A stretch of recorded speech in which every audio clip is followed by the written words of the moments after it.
Hello and welcome to The Big Fight, where we're going to be breaking away from all of those subjects which you've no doubt heard too much about and which have been debated to death. We're going to try and do something completely different today. We're looking at an interesting new trend in society that we want to discuss and debate and see if it's something that is really going to catch on. And that's a trend of stay-at-home dads. Why should it only be the moms who stay at home and look after the children and the dads go out and work? Can it be done the opposite way?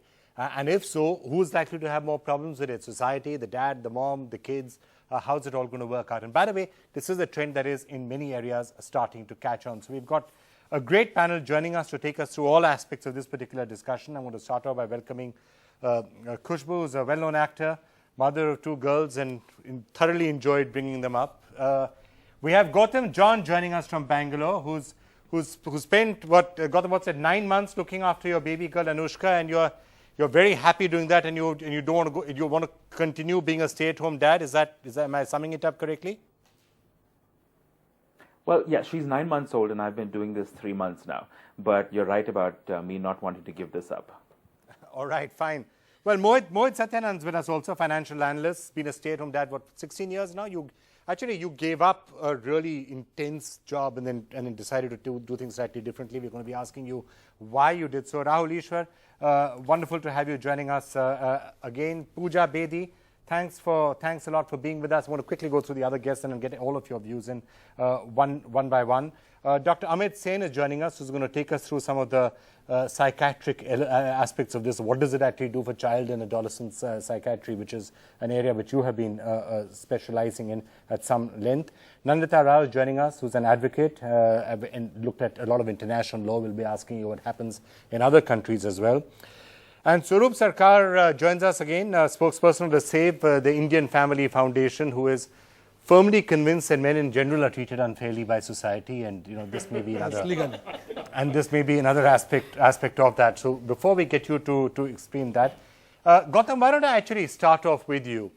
It's a different way of doing things. You have a baby. Eventually, your wife went back to work, but you said you're thoroughly enjoying doing what you're doing right now, and you wouldn't have it any other way.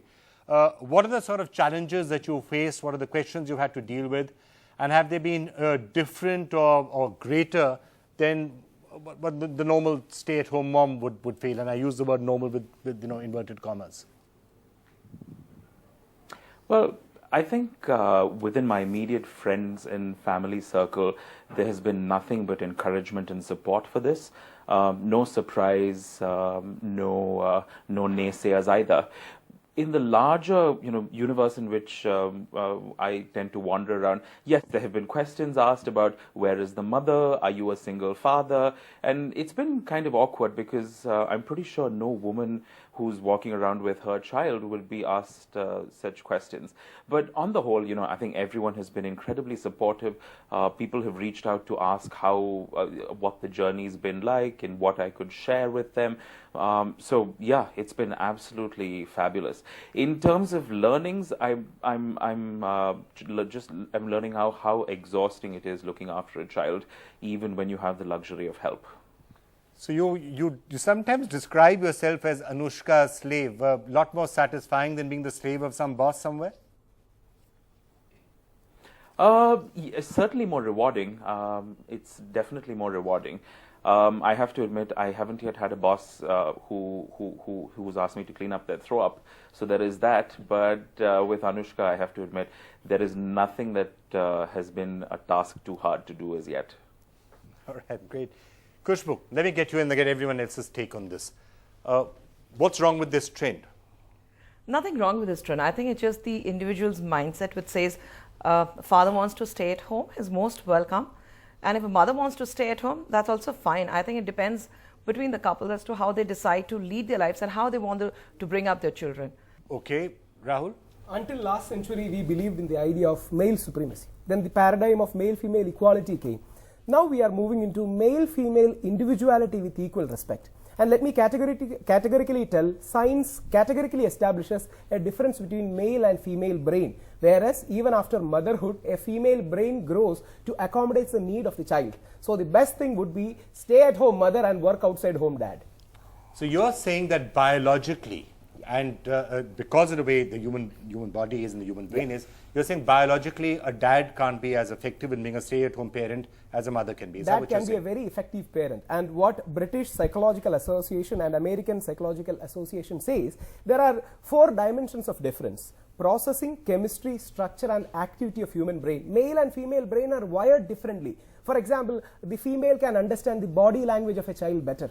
After the hormone releases in her brain after her pregnancy, she is better wired to understand the intuitions of the child. So mother can be a better mother than a father, and a father can be a better father than a mother. So let them have their specific roles. Let them be a good father and a good mother. Why mix these roles? Can I ask you on the psychiatry of this? Would you agree with what he said? No. In fact, there is very recent evidence over the last 5-7 years that there are changes that happen in the body and the brains of fathers as well, and that starts even during the pregnancy. And what they have found is many fathers who are really closely involved begin to get similar kind of symptoms like nausea or loss of appetite or an increase in it. And they have studied their hormonal levels, and a particular hormone called prolactin, which is called the mothering hormone, that actually increases in the systems of fathers. And they've also you're saying biologically a dad could do the job of being a single stay-at-home parent, not a single parent, but stay-at-home parent, taking the bulk of the parenting. Certainly can, not in the same way as the mother would though, because there are innate differences, as you pointed out, no doubt about that. In fact, the father brings his own very special kind of inputs in bringing up a child. In certain phases of, let's say, language development, the father's inputs are vital in the way adolescents become stable in their emotions and risk-taking behaviors. The father's presence is absolutely vital. So in those circumstances, to have a stay-home dad is wonderful, I think. Okay. A child needs both. That's the reason why in the conservative society or the traditional society, they were given specific gender roles. And in name of modernity and in name of a blind mechanical equality, we should not upset that rhythm. Pooja. I think it's very important to see the entire picture. I think when you see a marriage is a union of 2 people who come together to create a life together that is harmonious. So therefore, if in that relationship and that union, a child is born and the father says, I'm happiest when I'm at home looking after the child, and the mother says, thank you, honey, I'm happiest when I'm going out there and earning and being this provider and spreading my wings financially and economically, and I'm growing in my workplace, and that drives me and it excites me and it stimulates me, and I can come home happy. I think it's a happy equation for all. What's horrible is if the father doesn't like his job, the mother doesn't want to be at home, and there's whining and there's crabbiness and there's irritability. But that often happens. Because that will rub off, Pooja, hang on. that will In rub off more onto the child. There is not a single, there is not a single male, I can't think of too many, who say, I absolutely enjoy always going to work. There's not a single female who says I entirely enjoy going to work. I'm just saying Most people have a lot of fun in parenting, but there are days where you tear your hair out, whether you're a dad or a mom. So it's never completely, neither side is completely fair happy. enough. That is a correct argument to put forward. However, if the woman is driven financially, if she is driven professionally, and then she is made to be a stay-at-home mom because somebody needs to be at home with the child, and you're forcing that person who would love to be out there in the workplace to be at home, there's going to be a lot of resentment, a lot of sense of, you don't even want to go to work, why the hell are you going to work? Okay. Yeah, absolutely. I agree with Pooja entirely. I think that my wife would have been a very frustrated stay-at-home mom. It wasn't about finances. It was just about your identity and who you are. So within these broad parameters of men being better or worse as fathers, there's also the individual. I think, because I was 10 years older, I was much more patient, much happier to be at home, much more stable in who I was. I didn't derive my identity from my work. And so I was very happy to be at home to look after this kid. My wife was 10 years younger. Her identity was tied up with what she did, and she was much happier going out to work than she would have been staying at home. I think it also depends whether the woman is mentally prepared to enjoy the motherhood. And I think any woman, if she is not mentally prepared to enjoy the motherhood, she should not get into that. She should not give birth to a child. Well, unless, as in this case, the dad says, "Look, I don't mind. I'm quite happy to do it." I have been a working mother. My husband works too, but there have been times where my husband says, he being a creative person, he says, I need to just relax my mind. And there have been times when he has taken 2 years off from his work, and he was at home taking care of the children, be very happy, and with 2 girls around. They feel that whatever mother does, there's still something lacking somewhere. They feel father is their hero and he's the best and the best parent in the world. Mother also, though I'm a hands-on mother, I take a back seat. So it's not very important that the father has to be 24/7 there at home 24 hours and say that I am the best father. I think it also depends how the equation is. Okay, Nandita. I think happy children are the evidence of a good mother and a good father. And I'll agree with Pooja, there's no rigid definition of what is a good mother and what is a good father. So you could be ready for motherhood but still want to work a 12-hour day. And if you're lucky enough to fall in love with a man who's ready for fatherhood and he wants to stay home with the child, okay, but let's look at the international example, Yeah. and let's look at legality. I mean, look, Yes. let's not also say, yes, in Legally. theory this is Yes. great, and it's fantastic that it's working out in Yes. some cases. But the law isn't completely clear-cut and straightforward on this. The law is, to some extent, biased, and Yes. certainly if it comes to a breakdown in the marriage at some point in custody and all of that, there is a certain bias which is in what Rahul was saying, the mother would be looking after the children and the father will be working. not really. Internationally also, I'll just say that internationally and in India, fortunately now we've moved from the parents' rights module to the child welfare module. When you go to custody court, the court only sees what is in the welfare of the child, which includes wishes of the child, age of the child, and also the role and conduct of the parents. So a father who's actually a stay-at-home dad would have as much chance to get the child in India or abroad. There is no doubt if the child is under 4. An infant, there is a presumption that an infant is better looked after by the mother, but once the child is above 4, it's a level playing field. It's the conduct and the choices that the father has made. Most fathers come saying, my mother will look after the child, don't give my wife the child. So then the court says, no, we'll choose between the parents. Okay, Sarup, let me get you in. What we have observing from various phone calls from distressed and abused men, we are seeing a trend in last 10 years. The men overall has giving more concern and serious about their child care activity. So let the men working outside or at home, the amount of time they want to give or giving than the earlier is increased. That is number one. Number two, regarding the risk factor in India as a house dad, as ma'am says that in the court, in case of any disputes happens, financially, legally, socially, the losing of child for a house dad is much higher than a woman who is a housewife. That's in not the correct. more She's than not up agreeing. to Why are 5 you years, disagreeing up with to what he's 5 saying? years, That's not up to correct. 5 years, sir, Yeah. up Maybe to if it's 5 an years, infant, irrespective because of you can't anything, the breastfeed. child is going to the mother. But we have the guys, 3 months old baby, they have taken care. 6-month-old baby, they have taken care. Unfortunately, woman has questioned their traditional role. Men has not questioned. So now the men also coming to the 21st century say and something. want to enjoy the parenting and taking the child care also. There are two things. One is stereotypes and one is conditioning. I think men in India are not conditioned to take care of their children. They're conditioned to go out into the workplace. Therefore, for them to suddenly be thrust into this role of being a caretaker is very difficult unless it comes organically from within them. The stereotype is that yes, the man goes out and the woman stays at home. And unfortunately for men, this works very much against them when it comes to wanting to be a stay-at-home dad, because they are subjected to enormous amounts of criticism or ridicule, and they have to hear a lot, as they were saying, from society around them. They go through it.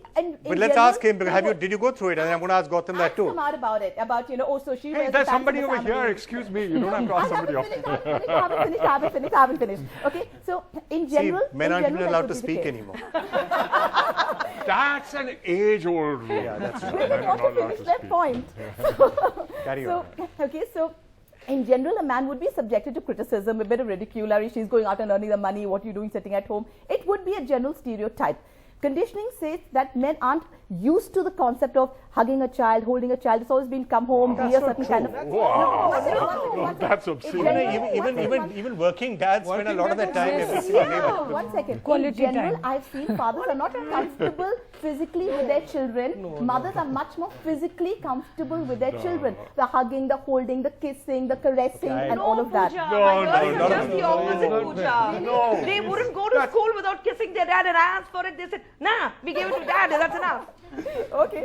It depends on whether you have daughters or boys to some extent. with dads. No. I A think lot of boys are shy about coming and hugging their dads. Ask me. no, Not mine. Let me come back to the point that Pooja was making, which you were violently disagreeing with, and then I want to get Gautam in on this as well. Firstly, this horrible stereotype that males don't hug their kids. I mean, it's ghastly. Okay.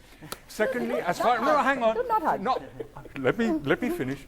Secondly, as far as ridicule is concerned, I never experienced any ridicule at all for being a stay-at-home dad. There were some interesting moments, you know, where as being an older father and then going to birthday parties, and there were all these 20-year-old women, and they're looking at this guy and wondering, you know, he's not the chauffeur. Maybe he's the grandfather. What do we call him? Uncle? So, you know, there were those kind of moments, but and then But in your you go case, to- of course, you'd had a corporate career, so somebody may have said, okay, he's now decided to move away from it. Yeah, but Can I actually one of the jump in funniest this? moments is going to a PTM. Going to a PTM and the principal But a lot of saying, dads go for PTMs. I mean, it's not unusual. yeah, well, not so many because the I principal mean, said, let's say, I mean, in today's day and age, it may not be the full-time stay-at-home dad, but there are lots of times when the mother can't go and the dad goes. It's yeah, it's no, actually actually quite I'm talking about the becoming Parent-Teacher recently- Association, and the principal walks in and says, "Welcome, moms. Thanks for coming to this meeting." So, you know, excuse me. So you have faced it then, and this is Yeah, but it's not precisely what I- ridicule. yeah, It's not it's not. ridicule. It's not It's not perhaps. ridicule. It's the way Gautam, you've taken it's it. just Mohit. everybody- Mohit, it's your bigness. It's probably your confidence, Confidence. that actually hasn't allowed these things to get to you. But if you now look at the that's real not- world, and that to look at the real world and the socio-cultural context, as you brought up, you know, as how I'd put it, there's no question that in our society, being how patriarchal it is, men who stay at home are always questioned. They're looked at in a different way. And this I've seen in different cultures. For instance, in the West, when in the UK, for instance, a stay-home dad is absolutely comfortable with the identity. I see some of those expat families Is that even really the today. case? Or is there Yes. some issues in other countries also? Actually, if you ask my own experience with dads who come in and very clearly, confidently state that I look after the children, I'm at home, I'm the stay-home dad, and that happens even when they come here as expat families. Whereas when Indian men, have to come and announce that they're staying at home, they do it with a degree of embarrassment and awkwardness, and they often also talk about this. And Let me come back to Gautam on that. Gautam, what's your take on this? We should actually get both your and Mohit's experiences a bit more on this. Do you face that? Is there awkwardness? Sure, Is so there embarrassment? Is there a societal taboo? Do No, people say, not at all. what are you doing? Not at all. So yes, there has, like Mohit pointed out, there has been curiosity, there has been some amount of questioning, but I have never been embarrassed, and it's not something I've ever been hesitant to talk about either. I think what the conversation around traditional gender roles tends to ignore is that this traditional idea of gender roles of men and women when it comes to childcare is as limiting of the man's choices as it is of the woman's, right? The idea that women are the best caregivers essentially mean that men who want to make that choice seem to be awkward, embarrassed, etc., etc. And this is the trouble I have with a lot of the criticisms of feminism. It seems people seem to take it as emasculating men, and it's not. It's actually freeing men up to make choices that are not limited by gender identity.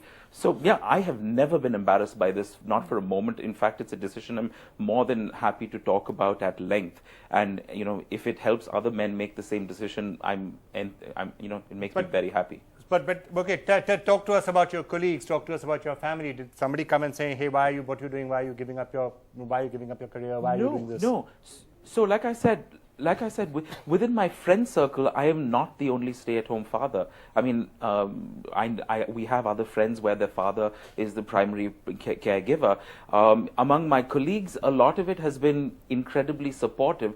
The only people who've been curious or befuddled by the choice I've made is people who I wouldn't consider within my social circle. It's people who randomly see me and come up to me and, like I mentioned, ask me whether I'm a single father or where is the mother, etc., etc. And I take all of those opportunities as teaching opportunities to explain to them that I am her father and I stay at home and I make her food and all of those things, and they lead to some incredible So you see, he's making it sound so attractive that I'm 5 seconds away from taking off this mic and heading home. So, Of course, we are all free to choose, but individual cases cannot be made into a general rule. family as a unit and a joint responsibility. If you can see the case studies world over, slightly what you call the conservative patriarchal values are better than the so-called feminist values. Why for a moment do you assume this means that family. my wife is not involved in the caregiving of my child? That I am the primary caregiver does in no way devalues or undervalues or undermines the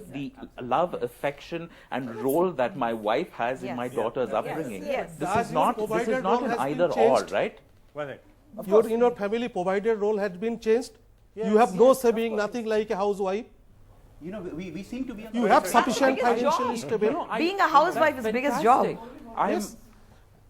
So house dad and housewife, being I think risky for a husband. If you choose, because financially and legally, if any disputes happens, you are the loser. Not at all. No law is going to support you. I'll give you one example. You recent famous case where the joint child custody was first time allowed by Supreme Court.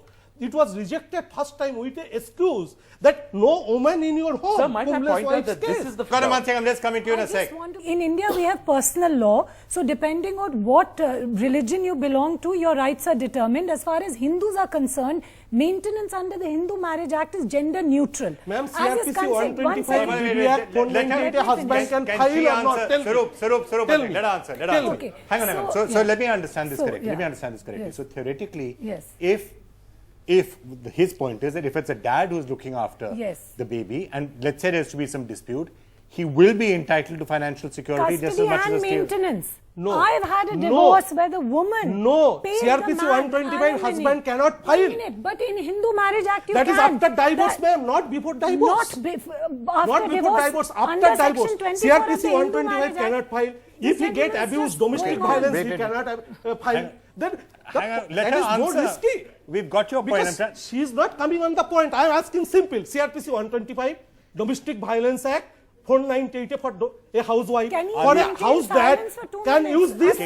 Can use this or not? Okay, can you now 1 minute. No. Okay, you made your point. Yes. Now can you respond to that? Legally is amended. Now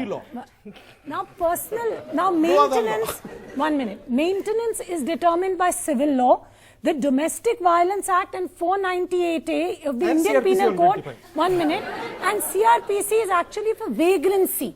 Even abandoned parents or little children can apply under that. So a Hindu husband can certainly go to court and get maintenance before then divorce and what after this law divorce. has been made? It is that's a separate issue. Hang on. Then why this law has that's been a made? okay. Sarup, we'll call you back to have a separate debate on that. Answer. You are trying to Sarup, one second. Well, that's a separate debate. Giving the right answer, you're unwilling to accept it because your sense of victimhood is so large. Apply if his wife is not. If the wife beats him, then yes, he cannot go to the police and seek protection under 498A, but he can go and get it under grievous injury, like say, for example, a man on the street beats him, because the criminal law has been made to rectify a dominant mischief. Then the why man, this law 1 second, was sir. Okay, Sarup, we are digressing a bit from the subject in here. the 80s, when this 498A of the Indian Penal Code came in, every day when you read the newspaper, there was a dowry death. There was a woman being burnt for dowry. So therefore, the government felt that criminal law has to intervene into the marriage. But if his wife beats him, he can we are now digressing. Wait, hang on. Sarup. I'm going to press the pause button on this debate. Different debate. We'll call you back to discuss the laws. Gautam, again, when it comes to things like jobs and the ability, for example, legally, many companies don't give 6-month maternity/paternity leave. You know, it's much less for a man than it is for a woman. So perhaps those are other areas where change might be required. Do you face those sort of problems? I think some of these Scandinavian countries have really interesting, have approached this in a really interesting way, that they give a fixed amount of leave for the parents, and either the mother can take it or the father can take it. I actually think compulsory paternity leave is a great idea. It offers the fathers who want the chance to be able to spend time with their children that ability without a significant impact on their careers. It offers flexibility within the family unit for mothers to take some time off and fathers to take some time off. It evens out, the responsibilities. I think the time may have come to start to talk about paternity leave leave the way 3 months mandatory maternity leave is available to mothers in India. There are some companies that are far more forward thinking, and I applaud them for that.